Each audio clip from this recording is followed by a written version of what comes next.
এই রাতকে আল্লাহ রাসূল সাল্লাল্লাহু আলাইহি ওয়াসাল্লাম বলছেন এটা অর্ধমৃত্যু, অর্থাৎ ঘুমকে মৃত্যুর মতো তুলনা করা হয়েছে। আর এই ঘুমকে মৃত্যু কেন বলা হয়েছে? এই ঘুম থেকে উঠে আমরা কেন একটা দোয়া করি?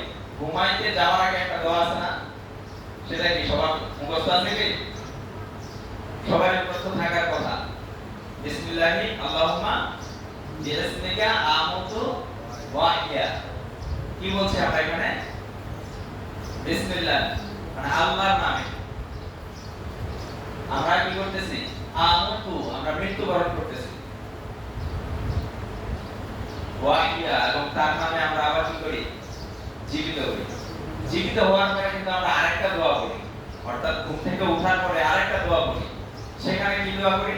শুকরিয়া আদায় করে আল্লাহর কাছে আমরা দোয়া করি, আলহামদুলিল্লাহিল্লাযী আহইয়ানা বা'দা মা আমাতানা ওয়া ইলাইহি নুশুর।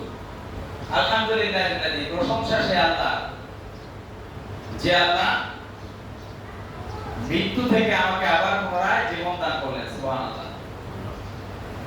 আহইয়ানা, যিনি আমাকে জীবন দান করলেন, বা'দা মা আমাতানা মানে মৃত্যু থেকে, ওয়া ইলাইহি নুশুর এবং তার কাছে আমাদের প্রত্যাবর্তন করতে হবে। আমরা তার কাছে আবার প্রত্যাবর্তন করব না, মৃত্যুবরণ করে আবার কিন্তু আমরা তার কাছে যাব, অর্থাৎ আল্লাহর কাছে আমরা কিন্তু আবার চলে যাব। ঘুমাইতে যাওয়ার আগে